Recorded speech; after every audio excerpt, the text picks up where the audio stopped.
کراچی سے دبئی جاتے وقت جہاز کا پورا سفر میں نے گم سم خاموشی سے کیا تھا۔ میرا شوہر میرے برابر میں بیٹھا نہ جانے مجھ سے کیا کیا باتیں کر رہا تھا جو میں غائب دماغی سے سن رہی تھی۔ میں اپنے ماں باپ کی اکلوتی بیٹی تھی اور اس وقت میری عمر بھی صرف 16 سال تھی۔ میں شادی نہیں کرنا چاہتی تھی، لیکن فیصل میرے والد کے دوست کا بیٹا تھا۔ دبئی سے پاکستان آیا تو ابا کے دوست نے اپنے بیٹے کے لیے مجھے پسند کر لیا۔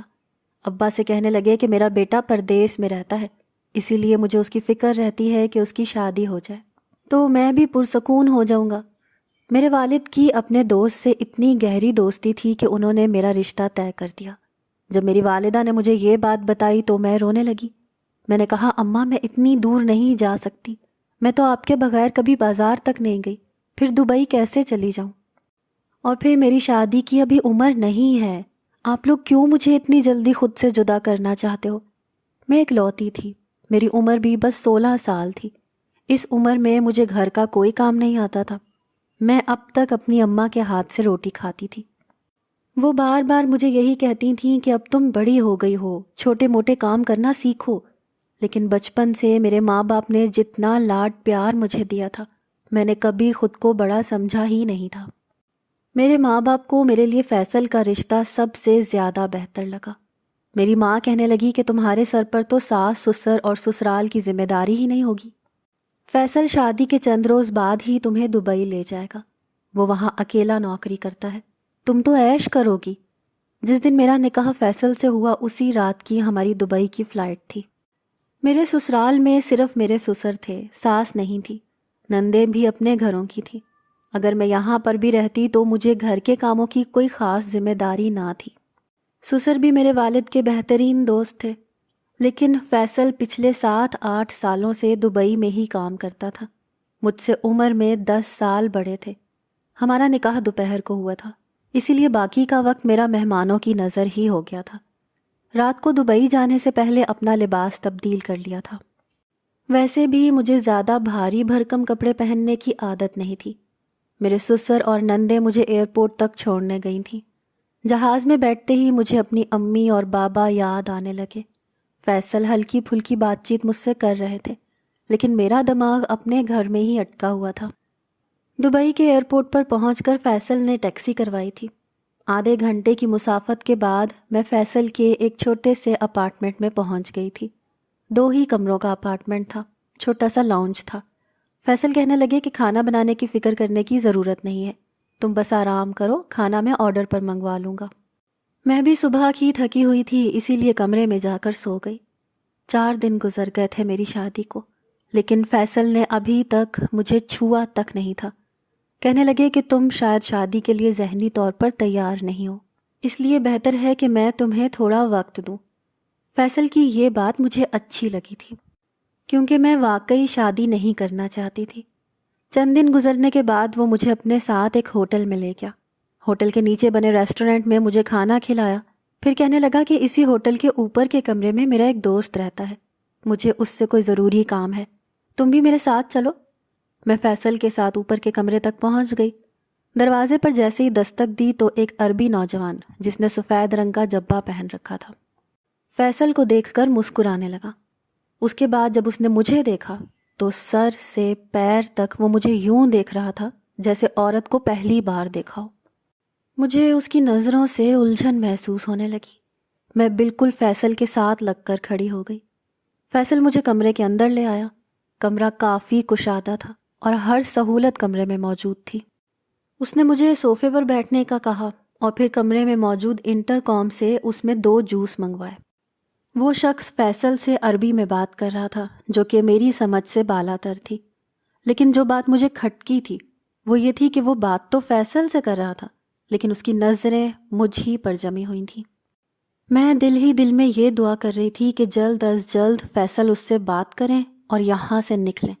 حالانکہ کمرے میں AC آن تھا، کمرے کا ماحول بہت سرد تھا، لیکن مجھے گھٹن محسوس ہو رہی تھی۔ شاید اس شخص کی تیز نظروں کا اثر تھا کہ میں ایک انجانی سی بے چینی میں مبتلا تھی۔ کچھ ہی دیر میں ویٹر جوس کے گلاس بھی لے آیا۔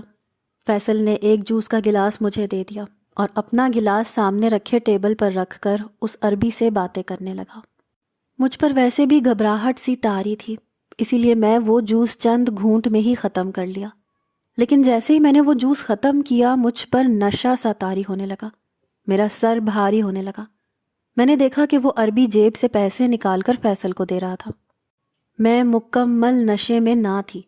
فیصل اب اسے اردو زبان میں کہنے لگا کہ یہ لڑکی خوبصورت بھی ہے اور کم عمر بھی، اور ابھی تک اسے کسی نے چھوا بھی نہیں ہے، اسی لیے اس کے پیسے زیادہ لوں گا۔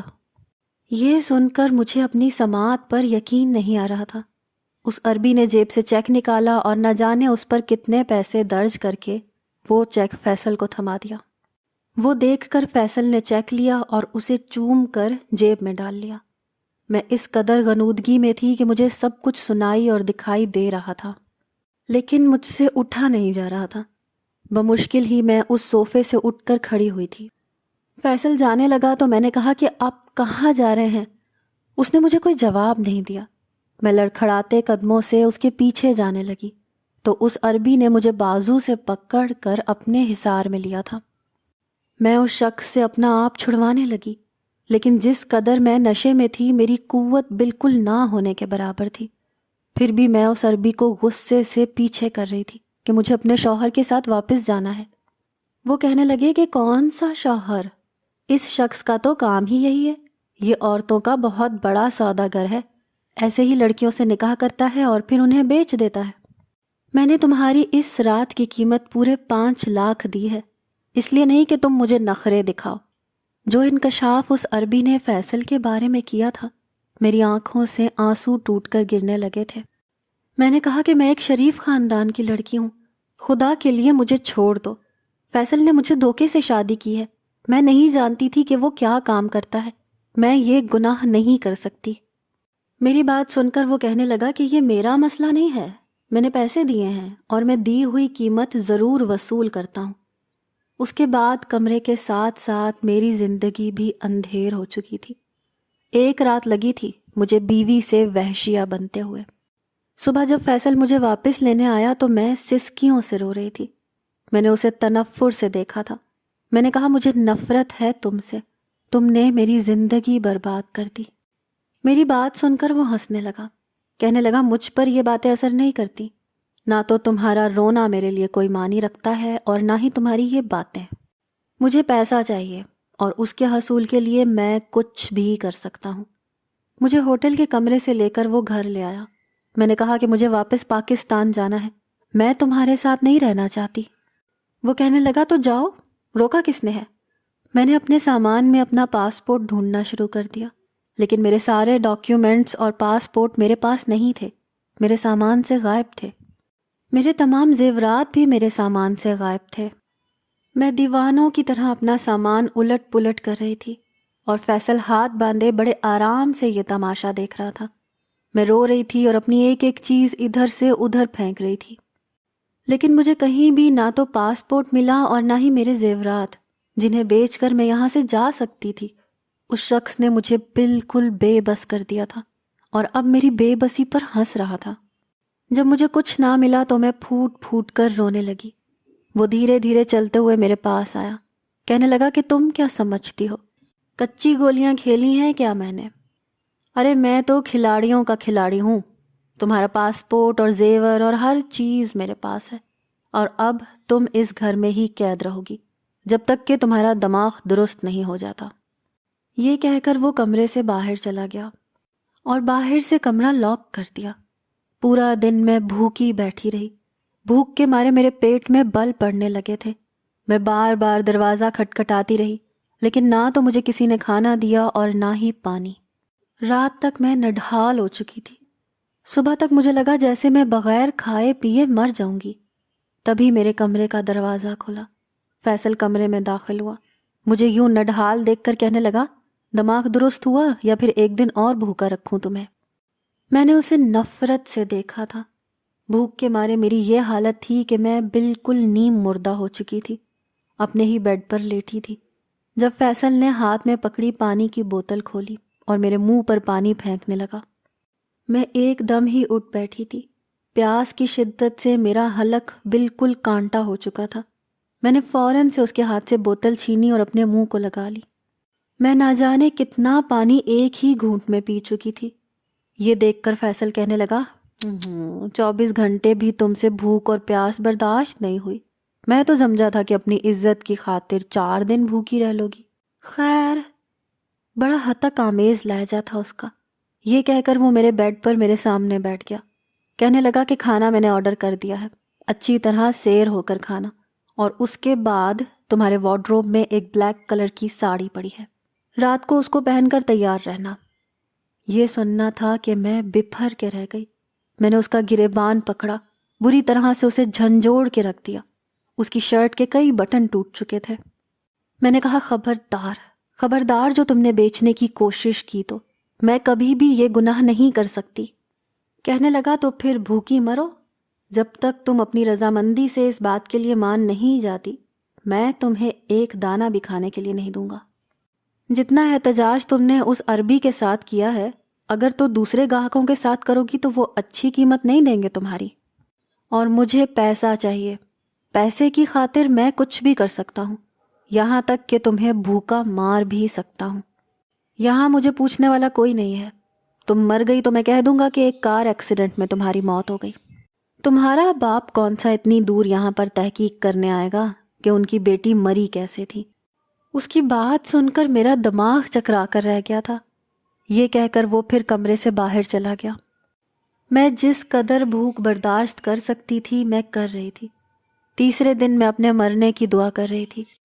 میں یہ گناہ نہیں کرنا چاہتی تھی، لیکن شام تک میری یہ حالت تھی کہ اگر مجھے کچھ کھانے کو نہ ملتا تو پتہ نہیں میں کیا کر گزرتی۔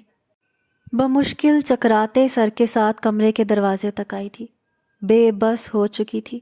میں نے دروازہ بجانا شروع کیا۔ میں نے کہا کہ خدا کے لیے مجھے کچھ کھانے کو دے دو، تم جو کہو گے میں کرنے کو تیار ہوں۔ ساتھ ساتھ ہی میں رو رہی تھی۔ یہ میری بے بسی کی آخری حد تھی۔ فیصل نے دروازہ کھول دیا۔ اس کے ہاتھ میں کھانے کے بہت سارے باکسز تھے۔ میں نے کسی بھوکے بھکاری کی طرح سے اس سے وہ باکسز چھینے تھے۔ بیڈ پر رکھ کر فوراً سے انہیں کھول کر کھانے لگی۔ میں یوں کھانے کو اپنے اندر ڈال رہی تھی جیسے پہلی بار کھانا دیکھا ہو۔ پیٹ کی دوزخ کو بھی ایندھن چاہیے ہوتا ہے، اس کی خاطر انسان کچھ بھی کر جاتا ہے۔ جب میرا پیٹ بالکل سیر ہو گیا تو فیصل نے مجھے ایک بیہودہ سی ساڑی پہنا دی۔ کہنے لگا، اسے پہن کر رات کو تیار ہو جانا، اور اس بار مجھے تمہاری کوئی شکایت نہ ملے۔ جتنا تم مجھے خوش رکھو گی اتنا ہی میں تمہارا خیال رکھوں گا۔ یہ کہتے ہوئے وہ میرے بالوں کی بکھری لٹ کو میرے کان کے پیچھے اڑسنے لگا۔ میں نے غصے سے اس کا ہاتھ پیچھے جھٹک دیا۔ وہ ہنستے ہوئے کمرے سے باہر چلا گیا۔ مجبوراً میں رات کو تیار ہو گئی، اور پھر میری ہر رات ایسے ہی گزرنے لگی۔ ایک شریف گھرانے کی لڑکی کے لیے یہ کام بہت مشکل ہوتا ہے۔ نہ میں اس ماحول کی عادی تھی اور نہ ہی ایسے کام کی۔ ہر بار ایک نئے مرد کو دیکھ کر میرا دل مٹھی میں مسلنے لگتا تھا۔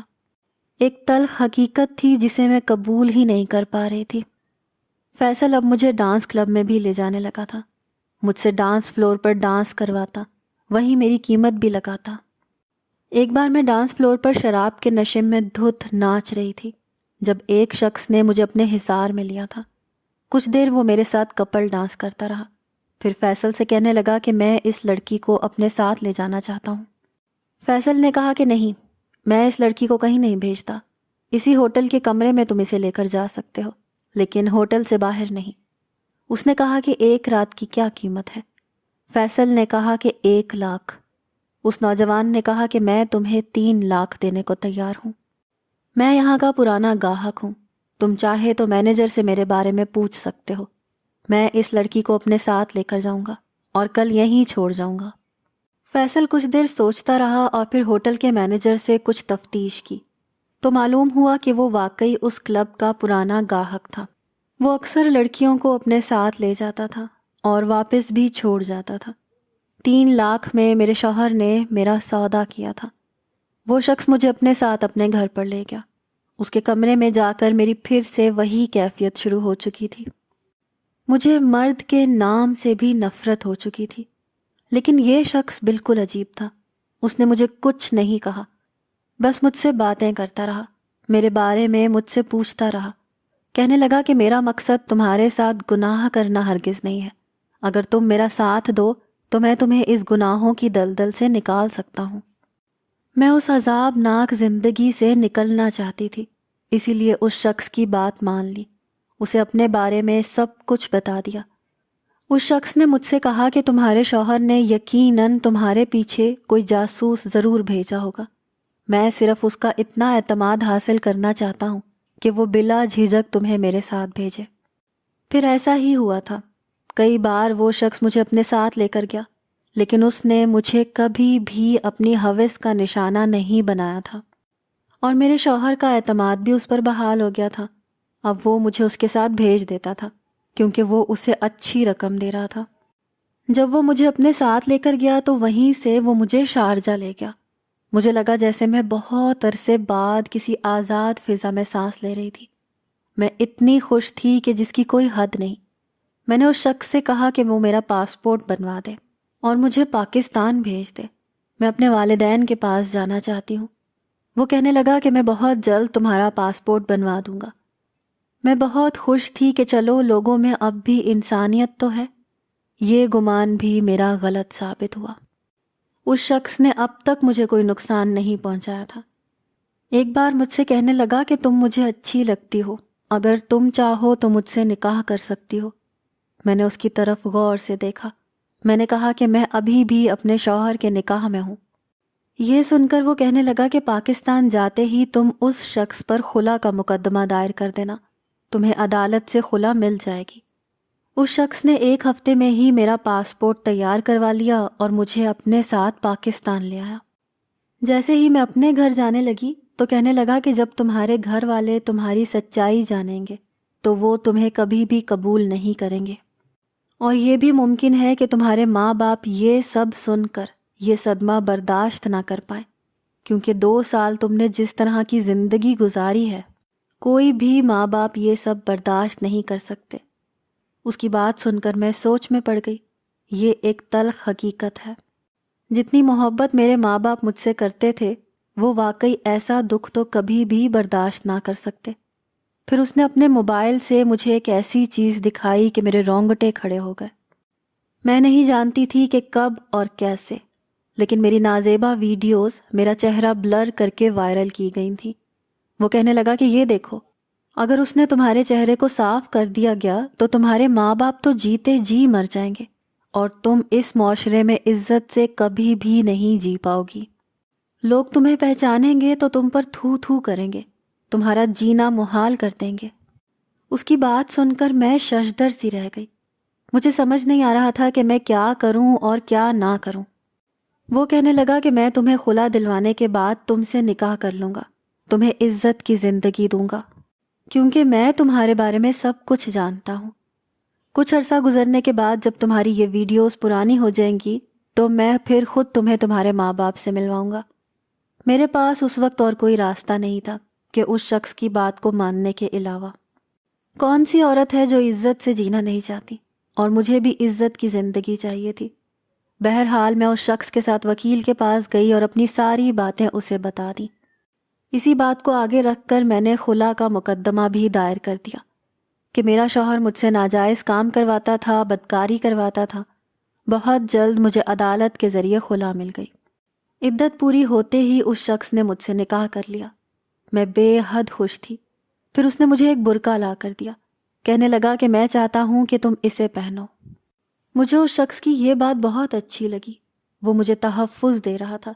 میں نے فوراً سے برقع پہننا شروع کر دیا تھا، نقاب بھی کرنا شروع کر دیا۔ لیکن ایک بار جو باتیں میں نے اپنے شوہر کو فون پر کرتے ہوئے سنا، میرا دل دھڑکنا بھول گیا تھا۔